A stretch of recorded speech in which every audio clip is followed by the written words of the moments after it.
Here are the best places to put opt-in forms on your website.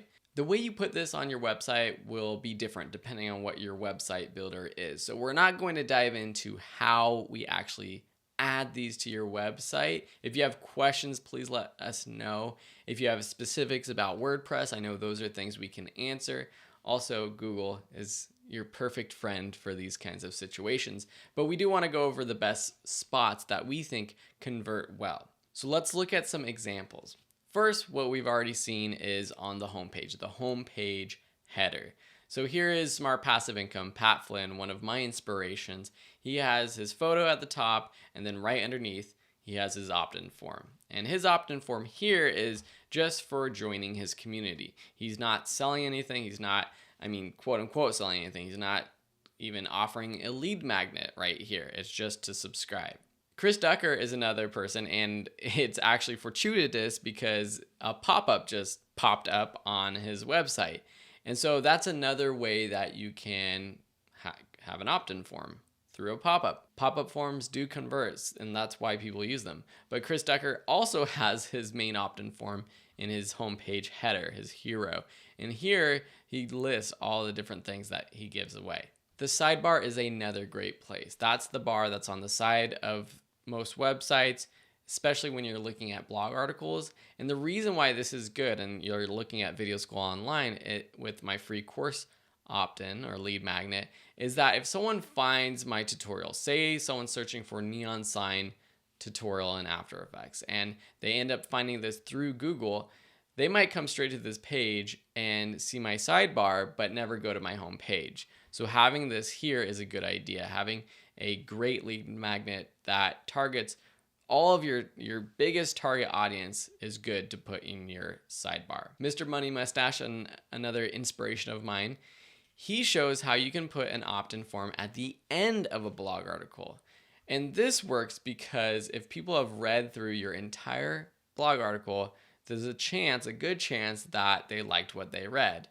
Because most people who don't like what they're reading will just exit out and go to another website. And so having a lead magnet or an opt-in form at the end of an article or even in the middle of an article is another great place. Here are two more examples of pop-ups.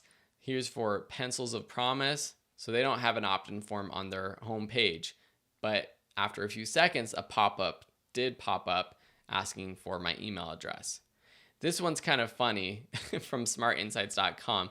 I was just actually reading up just to clarify how Google is punishing people with pop-ups, and lo and behold, a pop-up popped up on this article about why pop-ups are bad. These new guidelines from Google really affect mobile devices because the pop-ups are very much not mobile friendly. And so if the pop-up covers the main part of the content or pops up right after you load the page, that can affect your ranking. Another cool place to put your opt-in form is the top bar. Hello Bar is one actual tool that you can use. It's free to get started with that will put a top bar at the very top of your website.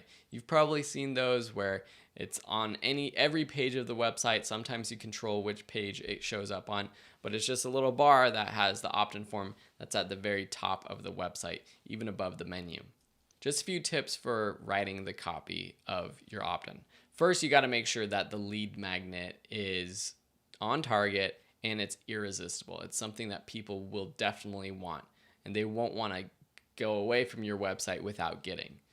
That's why you need to put a lot of time and effort into it. Make sure that the opt-in copy, the text, is on brand, that you're using a voice and a personality that you have used across your website.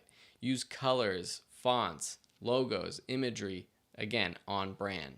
You want to make sure that the opt-in form stands out. Here on Smart Passive Income, you can see that his opt-in form is clearly separated from the rest of the home page. That really makes it stand out. Chris Ducker's, it's the full top part of the website. So this whole part stands out. But I would argue that Pat Flynn's actually stands out a little bit more. Your eyes are drawn to this opt-in form right here because that light blue bar makes it stand out. And if you are a big part of your company's brand, put your face on it. Here's an example of Marie Forleo, who is another marketer.